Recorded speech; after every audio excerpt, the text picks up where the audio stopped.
Gaza is under strain again. Palestinian workers struggle to rebuild their smuggling tunnel to reach beneath the border and into Egypt. Each of these tents hides an underground passage.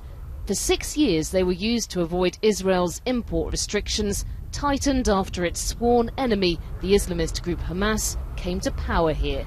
But now they're idle. Smugglers like Abu Ahmed, who brought in goods and cheap Egyptian fuel, have seen their booming businesses literally collapse. 95% of the tunnels were shut, totally destroyed, he says.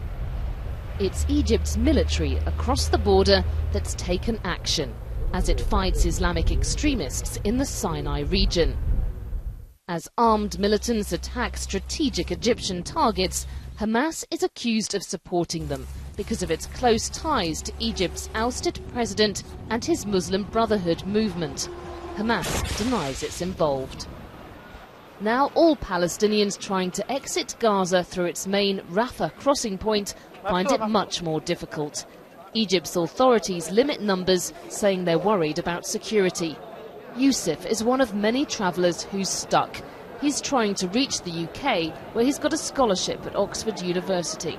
We live in Gaza. We are not responsible for the mistakes of Hamas or any other party.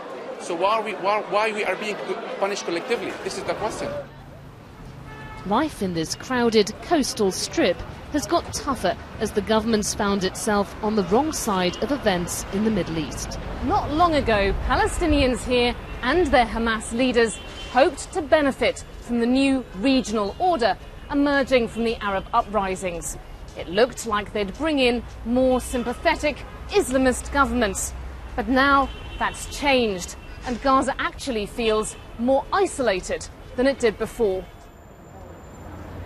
But Hamas politicians insist they'll get through this crisis. We started with the political isolation, with economic boycotts, collective punishment, incursion, wars against Gaza, but we succeeded to pass this. And I think we have the ability and the capacity to pass these challenges. On the streets, Hamas is feeling the pressure, and recently its military wings turned out in response. Shows of force that say, for now, Gaza remains firmly in their hands. Yolande Nell, BBC News, Gaza City.